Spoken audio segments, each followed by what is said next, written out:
Announcing the portable Sunday dinner by Colonel Sanders. He cooks up Kentucky Fried Chicken in his kitchen, then packs it up in his handy bucket. All you do is pick it up. Imagine, the best meal of the week travels everywhere, every day of the week. Okay, Colonel, hit the road.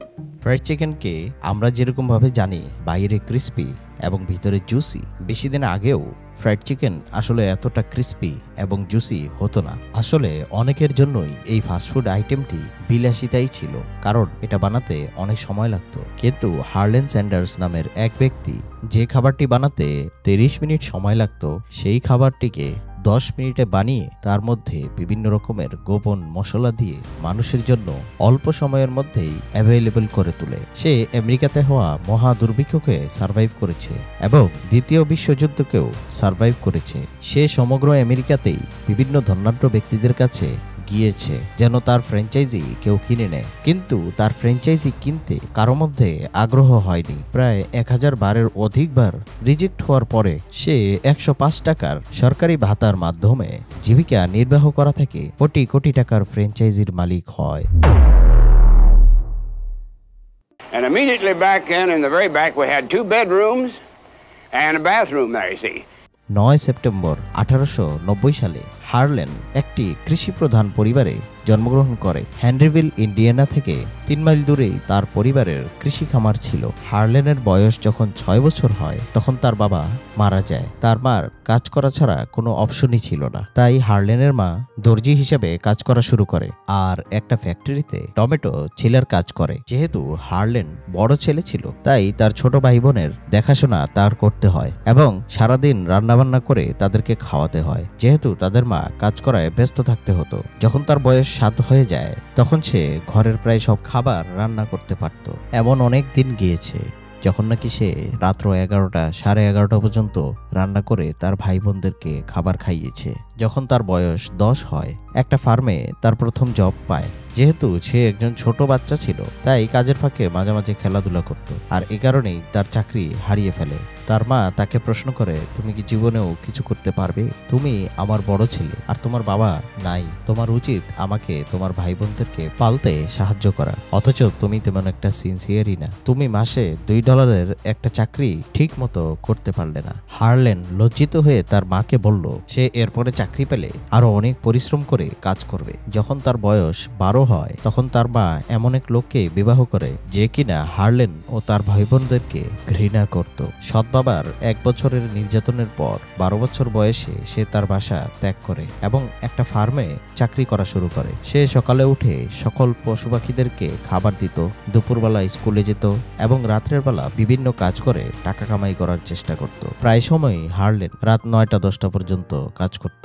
যখন তার বয়স 13 হয় তখন সে class 7-এ ভর্তি হয়, আর ঠিক 2 সপ্তাহের মধ্যেই সে পড়াশোনা ছেড়ে দেয়। সে বীজগণিত বুঝতে পারে না এবং বীজগণিতকে অনেক কঠিন মনে করে, যার কারণে আর কখনো পড়াশোনার দিকে সে ঝুঁকে নাই। সে আরো 2 বছর বিভিন্ন ফার্মে কাজ করে থাকে এবং এরপরে অন্যান্য অনেক কাজ করে। সে একজন বাস কন্ডাক্টর হিসেবে কাজ করে, সৈনিক হিসেবে কাজ করে, রেল ট্র্যাক ঠিক করার কাজ করে, ইন্স্যুরেন্স সেলসম্যান হিসেবে কাজ করে, লাইট প্রস্তুতকারী হিসেবে কাজ করে, জাহাজের মধ্যে কামলা খাটে, টায়ার বিক্রি করে এবং ল ফার্মেও বিভিন্ন টুকিটাকি কাজে লিপ্ত থাকে। এক পর্যায়ে তার প্রথম স্ত্রী জোসেফিন কিং বাচ্চা কাচ্চা সহকারে তাকে রেখে চলে যায়, কারণ তাকে প্রত্যেক চাকরি থেকেই বের করে দেয়া হতো। তার জীবনের এক পর্যায়ে একটা গ্যাস স্টেশন অপারেটর হিসেবে সে কাজ করা শুরু করে, আর তখন থেকেই তার ভাগ্য পরিবর্তন শুরু হয়। 1924 সালে সে লুইভিল থেকে উইনচেস্টার পর্যন্ত সে চাকরির খোঁজে বিভিন্ন গ্যাস স্টেশনে ঘুরে বেড়ায়। স্ট্যান্ডার্ড অয়েল কেন্টাকির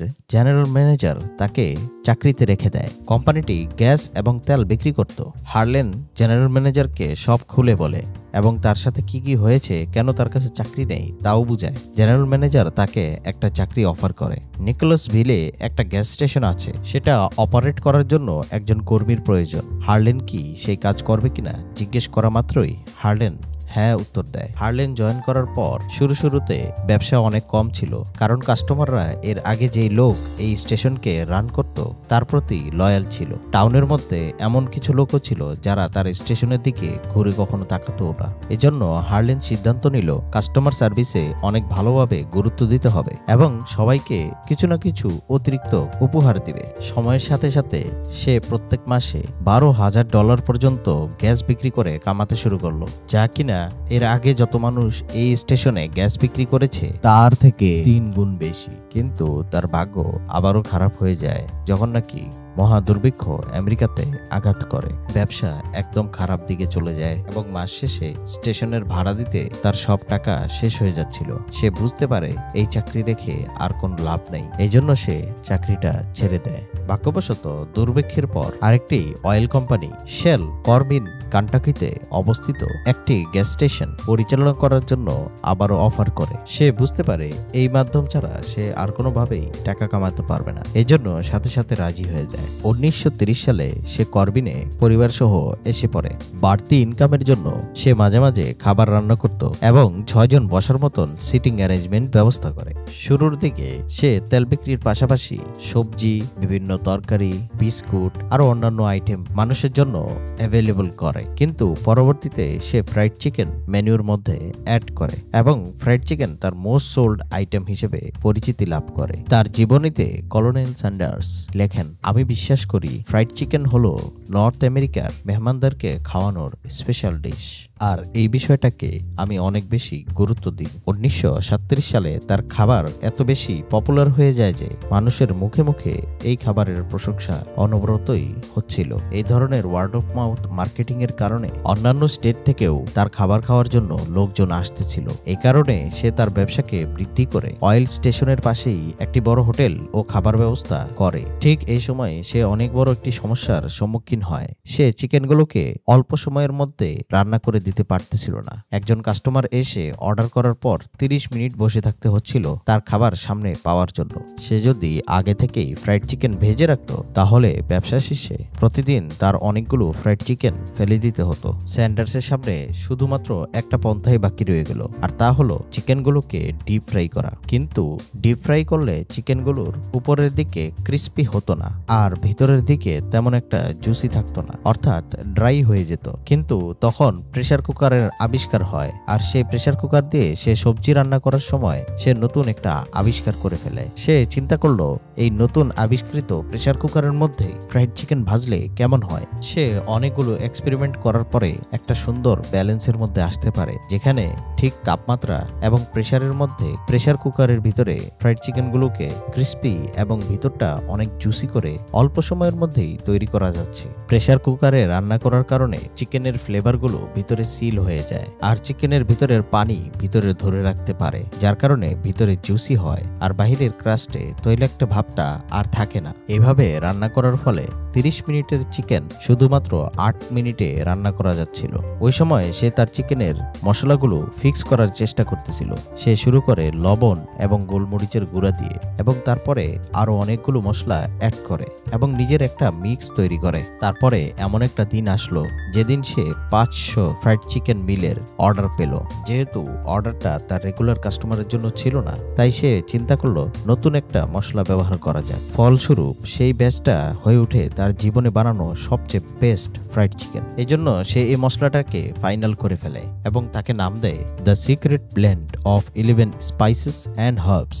আমেরিকার ফেমাস ম্যাগাজিনগুলোতে জায়গা করে নেয়। তার ব্যবসা অনেক ভালোই চলতেছিল, কিন্তু হঠাৎ করেই 1939 সালে তার ভাগ্য আবারও খারাপ দিকে মোড় নেয়। সে দ্বিতীয় একটি হোটেল ক্যাফেইন অ্যাশভেলে উদ্বোধন করে, কিন্তু ঠিক এই সময়ে তার প্রথম হোটেলটি আগুনে ঝলসে পুড়ে যায়। যতক্ষণে সে প্রথম হোটেলটিকে আবারও তৈরি করে ততক্ষণ পর্যন্ত আর কোনো কাস্টমারই তার এই দোকানে আসে না, কারণ দ্বিতীয় বিশ্বযুদ্ধের কারণে সবাই বিধ্বস্ত হয়ে গিয়েছিল। বাধ্য হয়ে সে তার হোটেলগুলো বিক্রি করে বিভিন্ন রেস্টুরেন্ট এবং ক্যাফেটেরিয়াতে কাজ করা শুরু করে। দ্বিতীয় বিশ্বযুদ্ধ শেষ হওয়ার পরে হার্লেন নতুন একটা রেস্টুরেন্ট জর্জ টাউনে উদ্বোধন করে আর তার কলিগকে পরিচালনা করার জন্য অনুমতি দেয়। সে তাকে $300 প্রতি মাসে দিত এবং প্রফিটের 50% দিত। যদিও হার্লেন তার কলিগের প্রতি অনেক দয়াবান ছিল, তারপরও তার কলিগ তাকে ধোঁকা দিয়ে দেয়। সে হার্লেনকে না জানিয়ে তাদের দুজনের নামে একটি রেস্টুরেন্ট খোলে। এজন্য হার্লেন তার ওই রেস্টুরেন্টটিকে কিনতে বাধ্য হয় যেন তার কলিগ তার নিজের কম্পিটিশন না হয়ে যায়। 1953 সালে হার্লেনকে একজন রিয়েল এস্টেট এজেন্ট কল করে এবং তাকে $1,60,000 অফার করে তার রেস্টুরেন্টকে বিক্রি করে দেওয়ার জন্য। হার্লেন তাকে সাথে সাথে নিষেধ করে দেয়, সে এই রেস্টুরেন্ট বিক্রি করবে না। হার্লেনের রেস্টুরেন্টগুলো একদম মেইন রোডের সাথেই ছিল এবং তার 90% কাস্টমাররাই ছিল ট্যুরিস্ট এবং পথযাত্রীরা। তারপরেও এজেন্ট আবারও তাকে পরের দিন কল করে এবং হার্লেন তার বইয়ে উল্লেখ করে যে আমার রেস্টুরেন্ট মেইন রোডের উপরেই অবস্থিত আর এই ব্যাপারটাই আমার ধনুকব হওয়ার জন্য যথেষ্ট, আর এজন্যই আমি এই দোকানটাকে না বিক্রি করে অনেক খুশি ছিলাম। আসলে হার্লেন ভেবেছিল সে তার সারা জীবনের জন্য একটা ইনকাম সোর্স বানিয়ে ফেলেছে, কিন্তু ঠিক তার 6 মাস পরেই সে এই ডিসিশনটাকে অনেক রিগ্রেট করে। তার সেই হাইওয়ে রোডের উপরে সরকারিভাবে একটি জাংশন তৈরি করা হয় আর এই জাংশনের মাধ্যমে গাড়িগুলো একটা ব্রিজের উপর দিয়ে অন্য এক অঞ্চলে চলে যাচ্ছিল, যার কারণে তার দোকানে কাস্টমার আসা অনেকখানি কমে যায়। হার্লেন বিশ্বাস করে ফেলে যে তার ব্যবসা এখন ধ্বংস হয়ে যাবে, যার কারণে 1956 সালে সে এই দোকানটিকে নিলামে $75,000 বিক্রি করে দেয়। অর্থাৎ তাকে রিয়েল এস্টেট এজেন্ট যেটুকু অফার করেছিল তার অর্ধেকের থেকেও কম দামে বিক্রি করে দিতে হয়। 66 বছর বয়সে আবারও তাকে সরকারি ভাতার $105 জীবিকা নির্বাহ করতে হয়েছিল। কিন্তু এখন তার কাছে নতুন একটা বুদ্ধি ছিল, একটা ফ্রাইড চিকেন ফ্র্যাঞ্চাইজি যার নাম হলো কান্টাকি ফ্রাইড চিকেন। সাথে সাথে সে কাজে নেমে পড়ল। আসলে সে ফ্র্যাঞ্চাইজ খোলার জন্য অলরেডি প্রস্তুত ছিল। বহু বছর আগে হার্লেন তার বন্ধু পিট হারম্যানকে শিখিয়েছিল কিভাবে তার স্পেশাল চিকেন রান্না করতে হয়। যখন পিট ফ্রাইড চিকেনটি তার রেস্টুরেন্টে বিক্রি করা শুরু করে, তার বিক্রি 75% হারে বৃদ্ধি পেয়েছিল। আর এভাবেই হার্লেন আরো কয়েকটা ফ্র্যাঞ্চাইজি খুলে ফেলে, যেগুলো কিনা মেইন রোডের পাশেই অবস্থিত ছিল। যখন সে এই ধরনের বিজনেস মডেল ফলো করার চিন্তা করে, তখন সে একটি গাড়ি ভাড়া করে এবং সে গাড়ির পিছনে কয়েকটি প্রেসার কুকার নিয়ে বিভিন্ন মশলাপাতি এবং তার সরঞ্জাম নিয়ে গাড়িতে করে ঘুরে বেড়ানো শুরু করে। আমেরিকাতে গাড়ি নিয়ে ঘোরা অবস্থায় সে যখনই রাস্তার পাশে ভালো একটি রেস্টুরেন্ট দেখত, তখনই সে ওখানে থেমে মালিককে অনুরোধ করত যেন তাকে ফ্রাইড চিকেন রান্না করতে দেয়া হয়। রান্না করা ফ্রাইড চিকেনগুলো সেখানকার এমপ্লয়ীদেরকে এবং মালিককে খাওয়ানোর পর তাদের যদি ভালো লাগতো, তাহলে সে তাদেরকে ফ্র্যাঞ্চাইজি খোলার জন্য প্রস্তাব দিত। অল্প খরচে এই ধরনের ট্যুর ম্যানেজ করার জন্য সে তার বন্ধু বান্ধবের কাছ থেকে খাবার গ্রহণ করত এবং গাড়ির পিছনেই ঘুমিয়ে পড়ত। সে তার জীবনীতে উল্লেখ করেছে যে পিছনে ফিরে তাকালে আমার কাছে মনে হয় গাড়িতে করে এভাবে আমার মশলাপাতি এবং প্রেসার কুকার নিয়ে ফ্র্যাঞ্চাইজি বিক্রি শুরু করাটাই আমার সারা জীবনে সাহসিকতার সর্বোচ্চ পরিচয় ছিল। আমার কাছে তেমন কোনো টাকাই ছিল না, শুধুমাত্র মাসিক $105 সরকারি ভাতা আর 3500 ব্রোশার, যা কিনা আমার কাছে ছাপানো ছিল। আমি আশা করেছিলাম এই ব্রোশারগুলো বিলি করলে তাহলে আমি কিছু ইনকোয়ারি পাবো, কিন্তু আসলে এই ব্রোশারগুলো বিলি করার পরে তেমন কোনো সাড়াই পাইনি।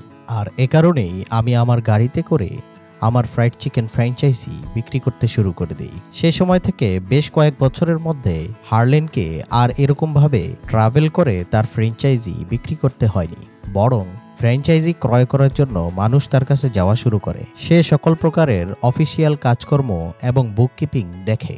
আর তার দ্বিতীয় স্ত্রী ক্লডিয়া প্রাইস জ্যান্ডার তাদের secret blend of 11 herbs and স্পাইসেসের স্ক্রিপ্ট এবং বিভিন্ন ডকুমেন্টস প্যাক এবং সেন্ড করে। হার্লেন তার সিক্রেট রেসিপি কখনো কাউকে শেয়ার করেনি, কারণ সে অনেক ভয় পেত যে এই রেসিপিটা তার কম্পিটিটরদের হাতে চলে যাবে। সাল 1963তেই সমগ্র ইউএস এবং ক্যানাডাতে প্রায় 600-র বেশি কেএফসি ফ্র্যাঞ্চাইজি কার্যকর অবস্থায় ছিল। অবশেষে সে ফাইন্যান্সিয়ালি ফ্রি ছিল, কিন্তু তার অনেক চিন্তা হতো যে তার মৃত্যুর পর এই কোম্পানিটির কি হবে। বেশ কয়েক বছর তাকে অনেক মানুষ তার কোম্পানি ক্রয় করার জন্য আবেদন দেয়। তাদের মধ্যে 29 বছর বয়সী একজন লয়ার ছিল যার নাম ছিল জন ব্রাউন। জন ব্রাউনের দাদা ছিল একজন ফার্মার, যাকে নাকি তার দাদা সেই বেসিক স্কিলগুলো শিখিয়ে দিয়েছিল যা কিনা হার্লেন তার বাল্যকালেই শিখেছিল। সে হার্লেনের সাথে প্রথম দেখা করে 1963 সালে, যখন হার্লেন তাকে অ্যাটর্নি হিসেবে হায়ার করে। দুজনের মধ্যে হারল্যান্ডের ফেভারিট টপিক ফ্রাইড চিকেন নিয়ে অনেক কথোপকথন হতো। জন জেনে অবাক হয় যে হারল্যান্ডের কাছে শত শত ফ্র্যাঞ্চাইজি কানাডা এবং আমেরিকার মধ্যে প্রতিষ্ঠিত আছে। একটা ইন্টারভিউতে জন জানায়, যখন নাকি আমি এই কথা শুনেছি তখন আমি মনে করেছি হয়তো হারল্যান্ডের কাছে প্রত্যেকটা ফ্র্যাঞ্চাইজিতে সেলসম্যান অবস্থিত রয়েছে। তাই আমি বললাম, কর্নেল, তাহলে আপনার কাছে কতগুলো সেলসম্যান রয়েছে এই ফ্র্যাঞ্চাইজিগুলোতে? তখন সে উত্তরে বলেছিল, ও, আমরা অনুরোধ করি না, আমরা অনুরোধ করাতে বিশ্বাস করি না। জন ব্রাউন চিন্তা করতে শুরু করলো, কি হবে যদি এই কোম্পানিটি সেলস করার প্রতি আরো অনেক ফোকাস হয়ে যায়। জন ব্রাউন জেক মেসি নামের একজন মিলিয়নিয়ারের কাছ থেকে টাকা জমা করে। 1963 সালে জন ব্রাউন তাকে প্রথম অফার করে। কলোনেল তাকে সরাসরি না করে দেয়, এই কোম্পানিকে সেল করা তার দ্বারা কখনো সম্ভব হবে না। জন ব্রাউন তাকে পরামর্শ দেয়, এখন আপনার বয়স হয়ে গিয়েছে, আপনার এখন এনজয় করার সময়। আর উনি যদি মৃত্যুর আগে কোম্পানিটিকে বিক্রি না করে যান তাহলে তার বেশিরভাগ সম্পত্তি সরকারিভাবে বাজেয়াপ্ত করা হবে। তারা হারল্যান্ডকে $2 মিলিয়ন অফার করে, যা কিনা বর্তমান সময়ে $15 মিলিয়ন থেকেও বেশি হবে। তারা সাথে সাথে এই প্রমিসও করে যে তারা তার রেসিপিকে ইনট্যাক্ট রাখবে এবং তার ফ্র্যাঞ্চাইজির সাথে সবসময় ভালো ব্যবহার করবে। হারল্যান্ডের কাছে তাদের প্রপোজালটা অনেক ভালো লাগে, কিন্তু তারপরেও তার মনটা মানতে ছিল না। সে এই ব্যবসাটিকে তার বাচ্চার মতন ভালোবাসত, তাই সে এই বিষয়ে ভালোভাবে চিন্তা করতে থাকলো। জন অন্যদিকে তাকে বারবার পরামর্শ দিয়ে বোঝানোর চেষ্টা করতে থাকে। 6 জানুয়ারি 1964 সালে হারল্যান্ড তার সিদ্ধান্ত নেয় এবং কোম্পানিটিকে বিক্রি করে দেয়। তার বয়স তখন 73 বছর ছিল। তার জীবনের শেষে সে উল্লেখ করে যে, every failure is a stepping stone to something better. অর্থাৎ আমার জীবনের প্রত্যেকটি হারই ছিল অনেক উত্তম একটি ভবিষ্যতের দিকে ধাপের মতো।